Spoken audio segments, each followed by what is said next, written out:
completely lost my house. It started as a normal day, went to work, left a normal time, 20 to 8, reached Stafford, and got a text from my doctor. First of all, say, are you at work or at home? I said, I'm at work, why? And she says, the day's burst its banks. And I said, all right, okay.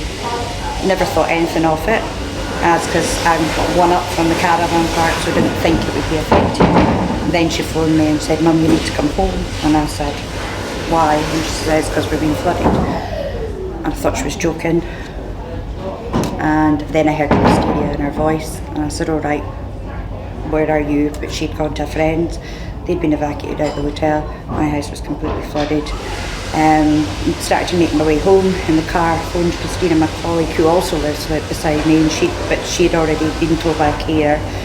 And then my partner Rob phoned me to say, you'll never get into Ballater, leave your car in Dinnet and I'll come with the 4x4 and pick you up to get you back. I said, okay. Phoned Christina and told her to do the same so we could get her in.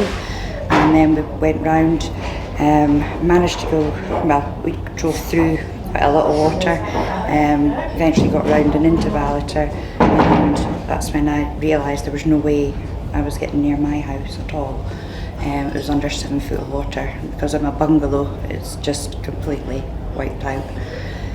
So we came round to drop Christina off, and I noticed that they were evacuating slowly the sheltered housing, so I just said to them, let me off here, I may as well, I can't get near, I can't do anything, I need to help in the community.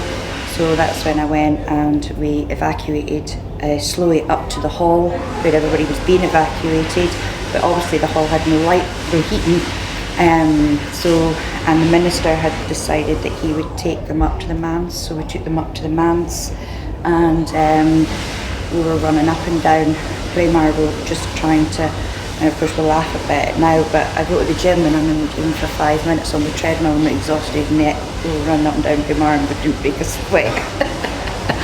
But these are the things we look back now. And then basically it was just, we coordinated with the fire brigade and mountain rescue. We know exactly I used to coordinate for Ballater and Braemar before I moved to Stafford, so I knew all the service users, and to make sure we accounted for them, and the mountain rescue would go and check for us the ones that we couldn't account for, we couldn't make contact with. And between that and liaising with Trish Hotwood down in Aboyne, we were able to think me a list, and then it just from that day, but everybody was fantastic. And then I eventually managed to get down to my house, which we're not allowed to go down, about 10 o'clock that night, and it was just, I lost everything. I was left with the clothes I was standing in, and I remember texting my friend about midnight saying I've had to wash my pants in the bath.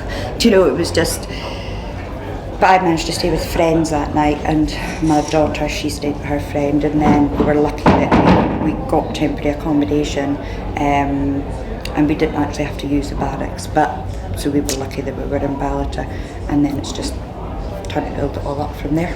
You could not fault the community spirit. It was just absolutely fantastic. Everybody, it's funny how a disaster like that, there's people talking to people who hadn't spoken to people for years. It brought the community closer. You know, it's just been overwhelming, the support that everybody's been. And then you've got all the people who are giving the donations. You've got, you know, Hope Floats, who have been fantastic with that on the media. You've got the Charitable Shields, who raised a staggering amount of money for the community. The Foundation Scotland, you know, all of these people who, unfortunately, on hindsight, I rent my property that I'm in because I split up with my husband, so I rent where I am, and it was an oversight on my part. I thought my contents were insured in my lease, and it wasn't. So of course I've lost everything. So I've had to start again, you know, to try and build it up. So all these people that were handing out donations, I think, has been a huge help. I was called out on Hogmanay to assess the damage to the 93, and I just had to go up and do whatever. Obviously the road was closed at that time, and then we were called back in, obviously, when it was assessed by the management and the landowners to build a new road. Once we got to go ahead, we moved in on a Thursday, and from start to finish it took us 9 days, and just under 8,000 tonne of material later we opened up the road, opened up the 93. It was hiring in lorries, diggers, you name it. It was beyond call of duty really, and I was very fortunate. I've got a very good team behind me. Managed to build the road. I was on site every day. I was just followed the guys up in the morning. I was on site I checked the road every morning at 4:30 in the morning myself before we started to see if we could carry on with work. And everything that the rule book says about building a road in the bad weather was thrown aside because it was torrential rain and up to minus 14 in one day actually. So everything that we had to do was just did the exactly opposite.